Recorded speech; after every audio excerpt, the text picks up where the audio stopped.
Captain Jake Morrison stood on the deck of his weathered fishing vessel, the Seabird's Dream, as it rocked gently in the pristine waters off Palawan, Philippines. At 64, the veteran fisherman from Gloucester, Massachusetts, had spent 45 years working the North Atlantic, but nothing in his experience had prepared him for the crystal-clear tropical waters and the profound sense of peace he had found in this remote corner of the world. Jake's journey to the Philippines had begun with tragedy and a desperate need for escape. His wife of 37 years, Margaret, had been lost in a boating accident off Cape Cod 2 years earlier, taking with her not just his life partner, but his will to continue the fishing life they had shared. Their 3 adult children, all pursuing landlocked careers in different states, had urged him to sell the boat and settle into a comfortable retirement in Florida. Instead, Jake had made the most impulsive decision of his methodical life. He sold his house and most of his possessions, retrofitted the Seabird's Dream for long-distance cruising, and set off on what he privately called his final voyage, a journey that would either help him rediscover his love for the sea or provide a fitting end to a life lived on the water. The voyage had taken him through the Caribbean, across the Pacific, and eventually to the Philippines, where he had been drawn to Palawan by its reputation for pristine fishing grounds and traditional maritime communities. He had expected to stay only a few weeks, but the beauty of the region and the warmth of the local fishing communities had gradually extended his visit to 6 months. Jake had anchored the Seabird's Dream in the small fishing village of El Nido, a community of about 2,000 people who lived primarily from fishing, pearl diving, and the modest tourism drawn by the area's stunning limestone cliffs and hidden lagoons. The village was populated mainly by Tagbanua people, an indigenous group who had maintained traditional fishing and seafaring practices for centuries. It was while learning to navigate local fishing grounds that Jake first encountered the 2 sisters who would transform his understanding of love, loss, and the possibilities for happiness in the later stages of life. He had been struggling with engine problems on the Seabird's Dream when a small banca, traditional Filipino outrigger boat, appeared alongside his vessel.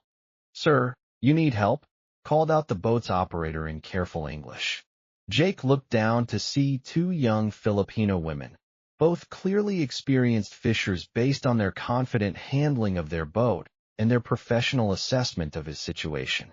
The older sister, who appeared to be in her mid-20s, introduced herself as Maria Delgado. She had striking features that reflected the mixed heritage common in the Philippines, indigenous Tagbanua, Spanish colonial, and Chinese influences that had shaped the island's population over centuries. Her confidence and competence on the water were immediately apparent. The younger sister, Rosa Delgado, looked to be about 22 and possessed an engaging warmth that complemented Maria's more serious demeanor. Both women spoke English well, learned in local schools, and from interactions with the increasing number of international visitors to Palawan. "We are sisters," Maria explained as she expertly maneuvered their banca closer to Jake's vessel. "We fish these waters every day. We can help you fix your engine, or we can guide you to mechanic in village." Jake was impressed by their offer and their obvious expertise. "I'd be grateful for any help you can provide.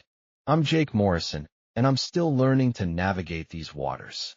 What followed was a 3-hour repair session that demonstrated the sisters' remarkable mechanical skills and knowledge of marine engines. They had learned to maintain and repair fishing boats out of necessity, growing up in a family where mechanical problems could mean the difference between eating and going hungry. "Your boat is very strong," Rosa observed as they worked together to clean carburetor components. "American boats are built for rough seas, yes? Our seas here are usually gentle, but during typhoon season, strong boats are important." As they worked, Jake learned that Maria and Rosa were the primary breadwinners for their extended family, which included their elderly parents, several younger siblings, and various cousins and aunts who had come to depend on their fishing income. Their father had been disabled in a diving accident 3 years earlier, and their mother managed the household while helping to prepare and market their catch. We fished together every day since we were teenagers, Maria explained. Rosa is better with nets and diving. I am better with navigation and dealing with buyers. Together we make good team. Jake was struck by their competence, their work ethic, and their obvious devotion to each other and their family. Over the following days, he found himself seeking their guidance about local fishing techniques, weather patterns, and the complex social dynamics of the village fishing community. The sisters proved invaluable guides to both the practical and cultural aspects of fishing in Philippine waters. They taught Jake about local fish species, seasonal migration patterns, and traditional techniques that had been passed down through generations of Tagbanua fishers. More importantly, they introduced him to the community networks and cooperative traditions that allowed small-scale fishers to thrive in challenging economic conditions. In our culture, Rosa explained during one of their fishing expeditions, fishers help each other always. If one boat has good day and another has bad day, we share. If someone's equipment breaks, everyone helps fix it. This is how we survive. Jake found this cooperative approach refreshing after decades of competitive commercial fishing in New England waters. The emphasis on community support and mutual aid reminded him of the best aspects of maritime culture that had been disappearing from American fishing communities. As weeks turned into months, Jake's relationships with Maria and Rosa deepened beyond professional collaboration and cultural exchange. He began joining them for family meals, participating in village festivals, and contributing to community projects that improved harbor facilities and fishing equipment. The turning point came during the celebration of the Feast of San Pedro, the patron saint of fishermen, when the entire village gathered for blessing ceremonies, boat races, and elaborate feasts that lasted for 3 days. Jake was invited to participate not as a tourist, but as a member of the fishing community, an honor that reflected his acceptance by the villagers. During the festival's final evening, as traditional music filled the air and families gathered around bonfires on the beach, Maria and Rosa approached Jake with obvious nervousness and excitement. "Jake," Maria began carefully. "Rosa and I want to talk with you about something very important." Jake's heart began racing as he sensed the direction this conversation might take. Rosa continued, "We have both developed feelings for you that go beyond friendship. We know this may seem impossible because of the age difference and cultural differences, but we wanted you to know that we care for you very much." Jake was stunned by their directness. "Ladies, I'm honored by your feelings, but I'm 64 years old. You're young women who should have the opportunity to marry men your own age and build families with full futures ahead of you." Maria's response reflected the practical wisdom that had enabled the sisters to support their family in challenging circumstances. Age is important, but character and kindness are more important. You have shown respect for our culture, you have helped our community, and you treat everyone with dignity regardless of their status. Rosa added, "More than that, we are sisters who have always worked together, supported each other, shared everything. We cannot imagine marrying different men who might separate us. But you have shown that you value our partnership and our bond with each other." The proposal that emerged from their subsequent conversations was unlike anything in Jake's experience. The two sisters, who had been inseparable partners in work and life since childhood, were proposing to marry him collectively, following Filipino cultural traditions that were more flexible about family structures than North American norms. "We have spoken with our parents and the village elders," Maria explained during one of their many discussions. "In our tradition, marriage is not just between individuals, but between families and communities. Everyone has seen your character and your contributions to our village." Jake requested time to consider their proposal, and the sisters graciously agreed to give him space for reflection.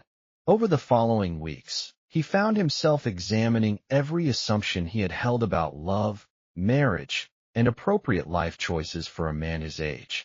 The practical advantages of such an arrangement were undeniable.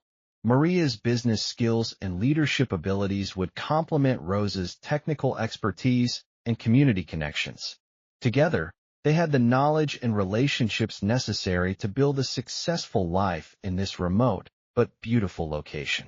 More importantly, Jake was beginning to understand that he had fallen in love not just with two remarkable individuals, but with their way of life, their commitment to family and community, and their deep connection to the sea that had been his life's passion.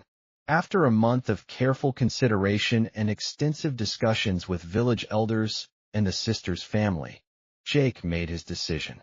He would remain in El Nido permanently and marry both Maria and Rosa, following Filipino customs adapted for their unique circumstances. The wedding ceremony was a week-long celebration that showcased the best of Tagbanua cultural traditions, held on the beach with participation from the entire village and neighboring communities. Traditional Catholic elements were blended with indigenous spiritual practices and maritime traditions that blessed their union with the sea's protection. Jake found himself learning not just wedding rituals, but the deeper cultural meanings behind each tradition. The blessing of fishing nets represented hopes for prosperity and abundance. The sharing of traditional foods symbolized the nourishment they would provide each other. The boat blessing ceremonies connected their marriage to the maritime traditions that sustained their community. The logistics of their married life required careful planning and respect for local customs. Jake used his savings from selling his American property to purchase a larger fishing vessel that could accommodate their expanded operations, while also contributing to improvements in the village's harbor facilities and fishing equipment. The first year of marriage was challenging, but ultimately successful. Jake had to learn not just to navigate relationships with two strong-willed, independent women, but to adapt to Filipino family traditions that emphasized extended family involvement, community obligations, and collective decision-making. Each relationship developed its own character and rhythms.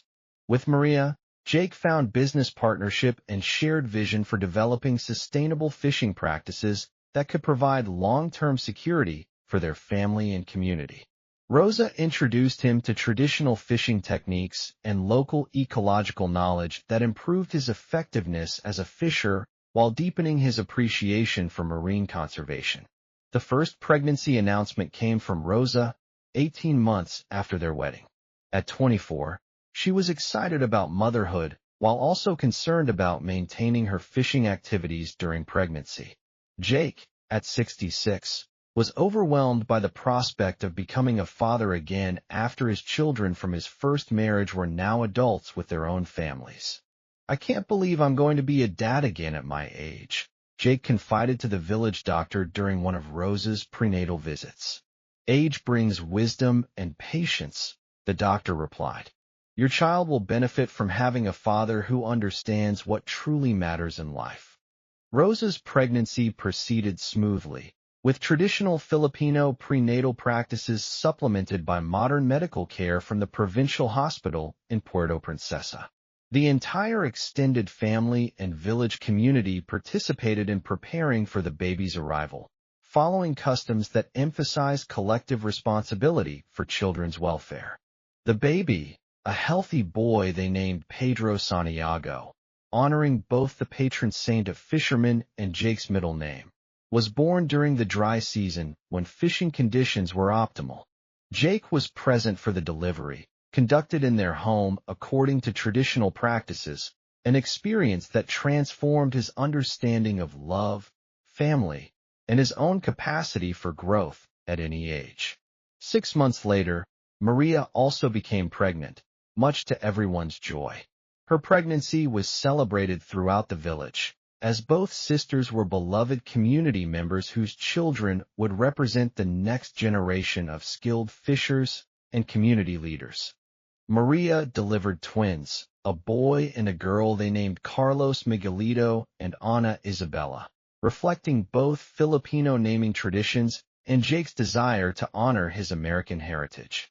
The arrival of 3 children within 18 months created immediate challenges, but also brought tremendous happiness to their household and the broader community. Suddenly, Jake found himself at 67 caring for 3 infants while managing expanded fishing operations and maintaining relationships with 2 wives who were both adjusting to motherhood while wanting to return to their traditional fishing activities. The challenges were substantial, but the Filipino extended family system and community support networks made the situation manageable and deeply meaningful. Grandparents, aunts, and cousins all participated in childcare, while village women shared knowledge about traditional child-rearing practices that had sustained Tagbanua families for generations. The children grew up trilingual, speaking Tagalog, English, and Tagbanua with equal fluency.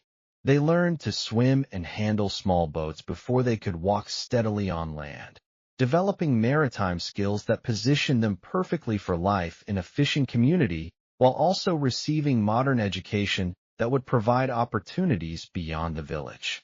Jake's fishing operations had expanded significantly with the sisters' help and his investment in better equipment. Their boat was now one of the most successful in the region, while their commitment to sustainable fishing practices had earned respect from marine conservation organizations working in the area. The success of their fishing business allowed them to contribute significantly to community development projects.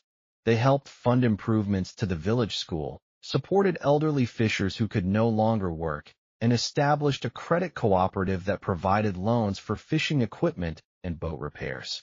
Jake's relationship with his American family had evolved significantly over the years. His adult children from his first marriage had initially been bewildered by their father's choices, but visits to the Philippines had won them over. They could see that Jake was healthier and more purposeful than he had been since their mother's death. "Dad has found his calling," his daughter told friends back in Massachusetts.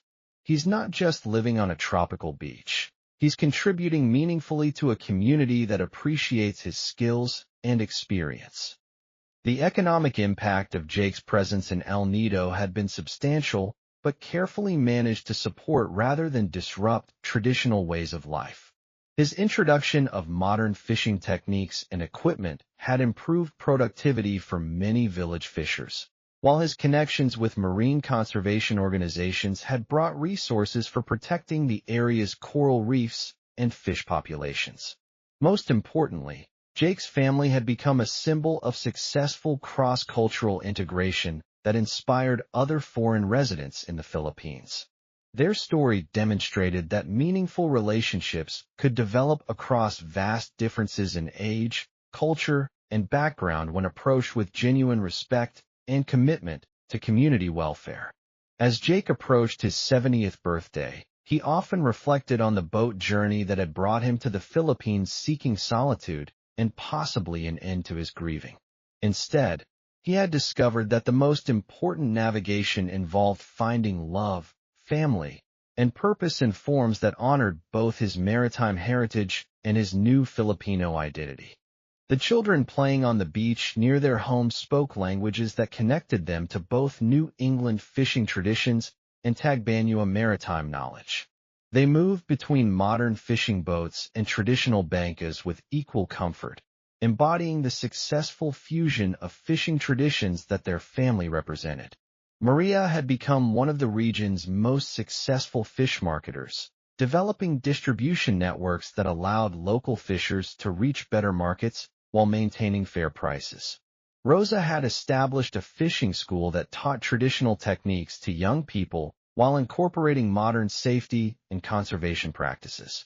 "When I first came to the Philippines," Jake told a documentary filmmaker interviewing him about sustainable fishing, "I thought I was looking for a place to end my fishing career. Instead, I learned about family, about the importance of community cooperation, and about the fact that love doesn't follow the schedule we plan for it." The two sisters often reflected on how their unconventional marriage had enhanced rather than complicated their lifelong partnership and their commitment to their family and community. "Many people assumed we would compete for Jake's attention or that our partnership would suffer," Maria observed during a group interview. "Instead, sharing the responsibilities of marriage and family has allowed us to expand our fishing operations while maintaining the cooperative relationship that has always been our strength.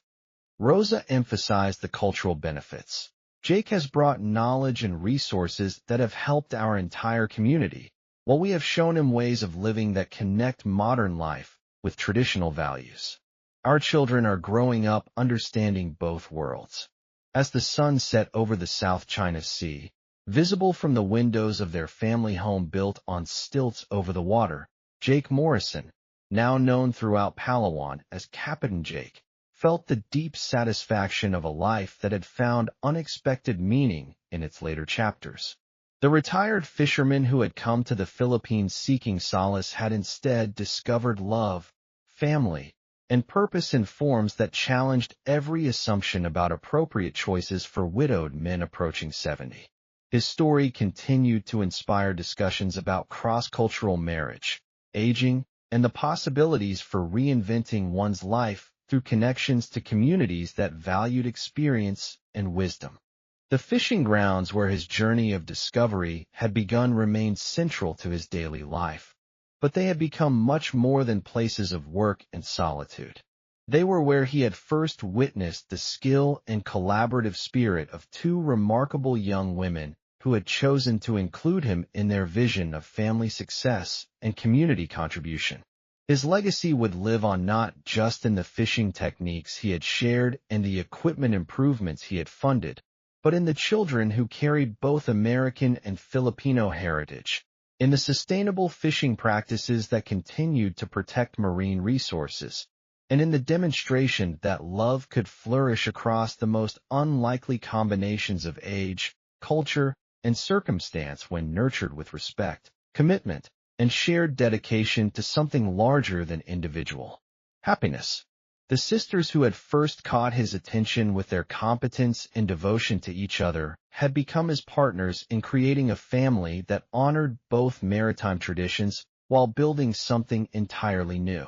In the gentle waters of Palawan, where ancient fishing wisdom met modern conservation needs, Jake had discovered that the human heart was capable of navigating currents as complex and rewarding as any he had encountered in 4 decades of fishing, proving that the most important catches in life often came from casting nets of love, community, and mutual support rather than simply seeking individual survival or success.